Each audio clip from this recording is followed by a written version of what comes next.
I'm Sue Graham Johnston, and I started attending San Francisco Opera my last year of college. My undergraduate was in mechanical engineering, and I had studied opera before. I'd been to several operas, and I came to see Fidelio, and I vividly remember the dungeon scene. And the set opened up, and you could see into the dungeon, and I was just blown away on so many levels.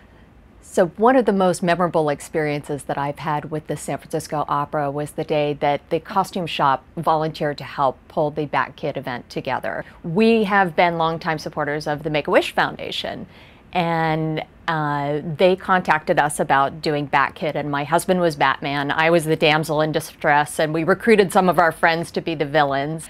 And despite being in the middle of a very, very busy opera season, the costume shop volunteered to help outfit the volunteers for the event. We had a terrific penguin costume, an amazing Riddler costume, complete with, purple hat and question marks on the suit, and green shoes for the Riddler. The quality of what the opera was able to help with really helped the wish come alive.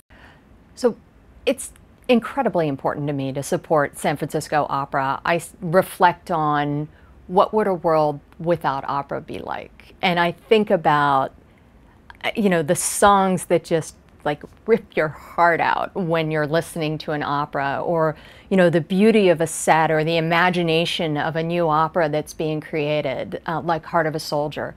And it is one of the most compelling art forms that exists.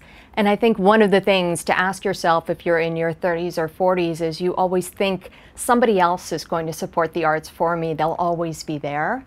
And you have to recognize at a certain point that if you're not the one supporting it, maybe they won't be there.